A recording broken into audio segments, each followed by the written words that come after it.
नमस्ते दोस्तों, स्वागत है आपका मेरे चैनल में। कहानी अच्छी लगी तो वीडियो को लाइक करना ना भूलें। आज की कहानी है शादी के बाद क्या बेटियां पराई हो जाती हैं। एक मिडिल क्लास परिवार था और नामी एक मिडिल क्लास परिवार की इकलौती बेटी थी। उसकी परवरिश बहुत प्यार और देखभाल के साथ हुई थी। माता पिता ने नामी को हमेशा से सिखाया था कि उसे आत्मनिर्भर और मजबूत बनना है। वह पढ़ाई में होशियार थी और हर किसी का ध्यान उसकी ओर खींचता था। नामी जब शादी के लायक हुई तो उसके माता पिता ने एक अच्छे लड़के से उसकी शादी कर दी। शादी के बाद नामी की दुनिया बदल गई थी। वह ससुराल में नए रिश्ते, नई जिम्मेदारियां और घर गृहस्थी की चुनौतियों ने उसे घेर लिया था।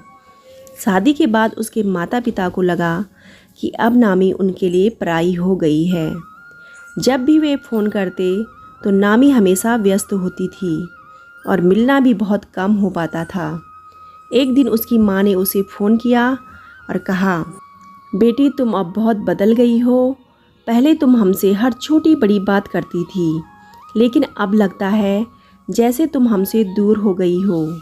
यह सुनकर नामी की आंखों में आंसू आ गए थे। उसने धीरे से जवाब दिया, माँ मैं कैसे बदल सकती हूँ। आप मेरे जीवन का वो हिस्सा हैं जो कभी नहीं बदल सकता।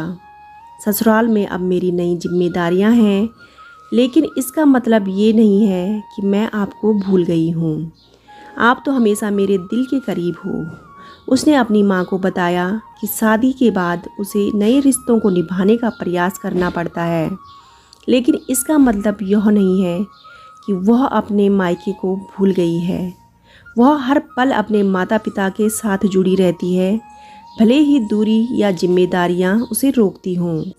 नामी की माँ को एहसास हुआ कि बेटी पराई नहीं हुई है, बस उसकी ज़िंदगी में नए रंग भर गए हैं। माँ ने अपने आंसू पोंछते हुए कहा, तुम जहाँ भी रहो हमारे दिल में हमेशा तुम्हारी वही जगह रहेगी जो पहले थी। शादी के बाद बेटियाँ पराई नहीं होती।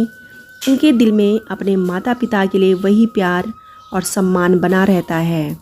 बस उनके जीवन में नई जिम्मेदारियां और रिश्ते जुड़ जाते हैं। दोस्तों, मगर बेटियों को भी अपने माता पिता के लिए टाइम निकालना चाहिए, क्योंकि वो हमारे लिए इस पूरी दुनिया में उनसे ज़्यादा अनमोल हमारा और कोई नहीं हो सकता। माना कि हमारे बच्चे भी हमारे लिए अनमोल होते हैं, मगर हमारे माता पिता की भी हमसे भावनाएं जुड़ी होती हैं। इसलिए हमारा फर्ज बनता है कि हम उनके लिए अपना कीमती टाइम अवश्य ही निकालें। दोस्तों, आपको कहानी कैसी लगी कमेंट करके ज़रूर बताइएगा। कहानी अच्छी लगी हो तो वीडियो को लाइक, शेयर और चैनल को सब्सक्राइब करना ना भूलें। कहानी सुनने के लिए आप सभी का तहे दिल से धन्यवाद।